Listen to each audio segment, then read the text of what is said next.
Did you know that most apps lose 77% of their users within 3 days and 90% within 30 days? If you're using apps for budgeting and you can't seem to stick to one, it's not because something's wrong with you. Industry research shows that there's a lot of reasons that people can't stick to these apps. One of the reasons is that they're too generic. They make you bend your plan toward theirs. And they're not customizable. They don't foster ownership. You're not building anything yourself, so you're not building something meaningful. So today I want to talk about solving this problem, about staying on track and having consistent behaviors through the year. And I want to talk about how building IKEA furniture and building with Legos has a lot to do with building your financial plan. And if you're saying, hey man, shut up, I don't know how to do this, I can show you that too. And so if you stick around to the end of the video, I'm going to show you a free tool that you can use to build your own financial plan. So if you're struggling to get your budget together for the year, and we can use any term, whether it's budget or financial plan, if you're struggling to do things this year, like get started on paying off debt, on building more savings, on putting together a plan that helps with your spending, or maybe you're looking to do a big purchase, like you want to save for a car, save for a down payment on a house, or put away more money in general and just have clarity into your plan, I want to talk about how to do that. And especially if you've tried multiple times with different apps to try and get your arms around this and figure it out in a way that you can be consistent and you haven't been able to do that, I especially want to talk about that today. If you're new here, welcome. You can call me E. I'm a CFEI and ABFP, and I'll put those descriptions down below so you can see what they mean. But what it means to you is that I help people to look at the behaviors that lead to better financial outcomes. So we're not talking about investing or asset allocation. We're talking about the simple behaviors and the strategies and tools that you use to put together a plan and to do things like pay off debt, like save more money. How does your day-to-day behavior tie into those things? And more important than any of that, the techniques and tools that I teach here and that I still use are things I've used my entire life. We're talking about over 20 years of my financial life, long ago to pay off debt, then to build wealth, save for the future, and make important financial decisions. And everything that I'm sharing here, I still use to this day. Now let's talk about building IKEA furniture for a second. If you're like me, you've done that before. You go to IKEA, you buy something, you bring it home, and it's smaller than you thought. That's okay. It can still be good stuff. You just got to keep an eye out. Sometimes a couch can be tiny.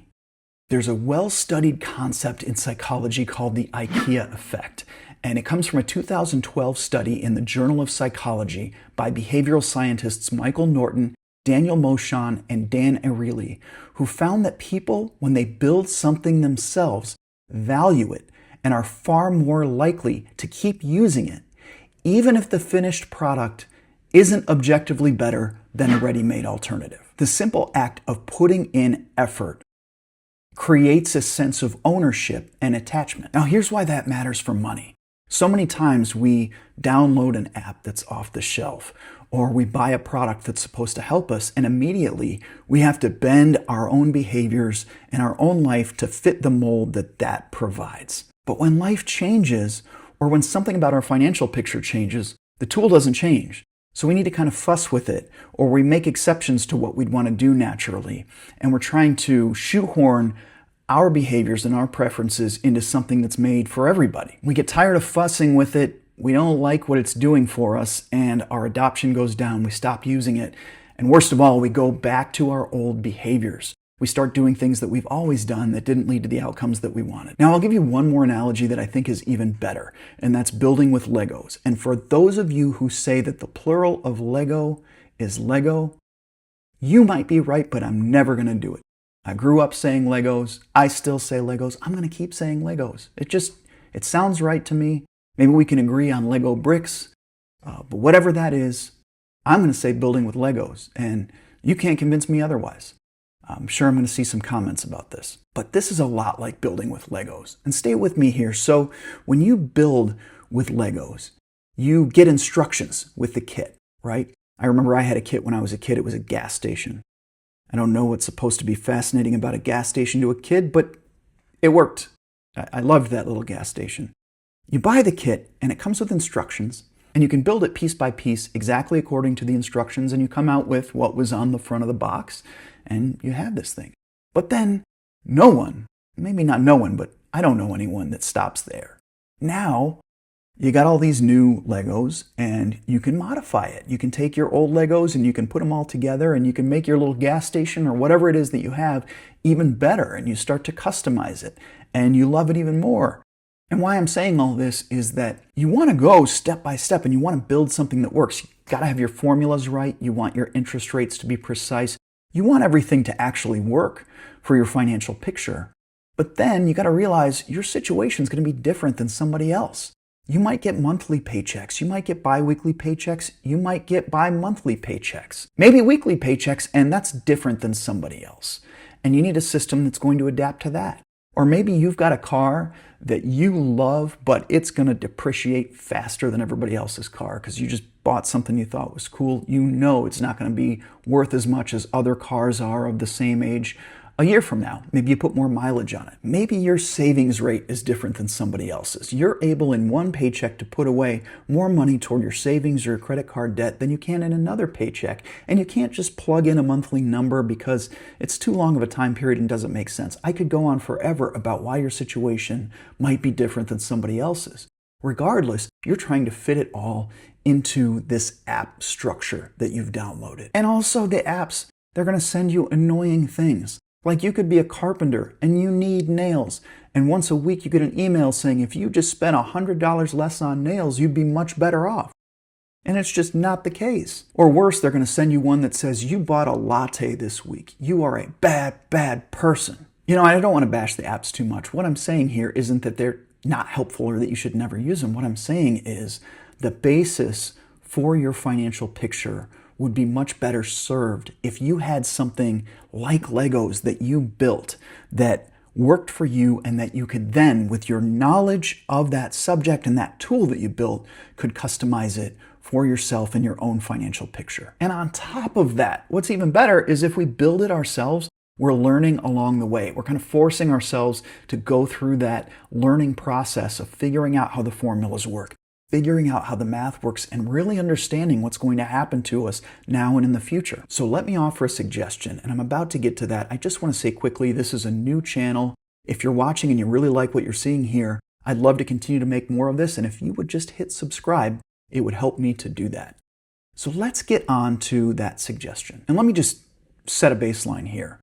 What I'm talking about is not investment planning. This is personal finance. This is how you spend your money, what your paycheck does to pay your bills, to pay your credit card debt, to add to your savings. And I don't want to get down the road of investment advice, taking distributions for retirement. I do think you should be working with a professional planner and a tool that they provide or that they use frequently so that you can plan for those types of advanced situations together. I'm just talking about personal finance here. And here are 6 things that I think are necessary for you to create a really good personal financial plan. 1, you need some sort of a tool. You need something you can plug your numbers into that you can continue to reference and continue to use. It's not just mental math. It's not looking at our balances online, but something that's actually tangible that you can get your hands on, get your eyes on, and look at regularly to make decisions. 2, that tool needs to provide forward-looking data. So it's going to provide projections into your future. It can't just be something that looks back on what you spent in the last week or month or what you've done and then makes projections. But you need to actually create a plan. You need to create intent and be intentional about the numbers that you're plugging in for the future so that you can then execute on that plan and stick to it. And so the tool itself needs to be forward-looking. It needs to show you 2 weeks, 2 years, 5 years, and further down the road. If you continue to do the things that you're doing today, what does that mean to the future? Not just what did we do in the past and where does that put us now, but what does that mean going out? Along those lines, point 3 is that it needs to give you clarity into the impact of your financial decisions. So if you're going to buy a car, you're going to take on a roommate, you're going to start living alone without a roommate, you want to save up for the down payment on a house, what does that mean to your future? Whether it's small decisions day to day, paycheck to paycheck, or you're talking about longer planning, you need to have clarity into how the decisions you're making today impact you in the future. And that's short-term future like next pay period and long-term future like a year from now, 2 years and further from now. That needs to be in your tool. it can't just be monthly. Unless you really love monthly budgeting, I believe that this needs to be something that looks at every paycheck that comes in. If you're on a regular paycheck schedule, you're paid every 2 weeks, you're paid twice a month, you're paid weekly. It needs to take that into account, and you need to know what the numbers are coming in and going out in a shorter time window than a monthly budget. You can't just take your situation, shoehorn that into a monthly budget, and then sit down for 6 hours or 7 hours one day a month and go through and plan your whole month and see how it all panned out. You want that to be consistent with your pay periods and in a short enough window that it's controllable so that your spending is within your field of view. It's very easy to take a look at a week and say, I can spend this much in a week, or 2 weeks, I can spend this much in 2 weeks. But when you start to get to a month, that's a long time. To get the kind of precision that we want, I highly recommend that the tool that you develop shows you a pay period basis or 2 weeks at the most. Whatever tool we develop needs to show us a view at a glance, and I'm talking one page. I would prefer, and I do this, that it's laid out across a scrolling horizontal timeline where you can see now, you see all your balances, and you can see the future without changing worksheets in a spreadsheet, without going between apps, without going to a different place in an app, but have it all in one view. So you can make a change on the left and you can see what happens on the right. You can make a change to today in January and you can see what happens in December because of that change that you made. And you can do it all on one screen. Now, a smart critic of this would say there's too much weight on this if you get it wrong. So what if you get your formulas wrong or you put some values in that don't make sense? Well, I would say if we're talking about retirement planning and distributions that you need to take in the future, and you really need to understand what your income will be based on your nest egg and your savings, yes, get a professional tool. But we're not talking about that here. We're talking about day-to-day spending, personal finance, things like how much debt should you pay off on your credit card every 2 weeks. And you are more than capable of putting together a tool that can project that out for you. And a critic might also say, what if I do it wrong? What if I get a formula wrong?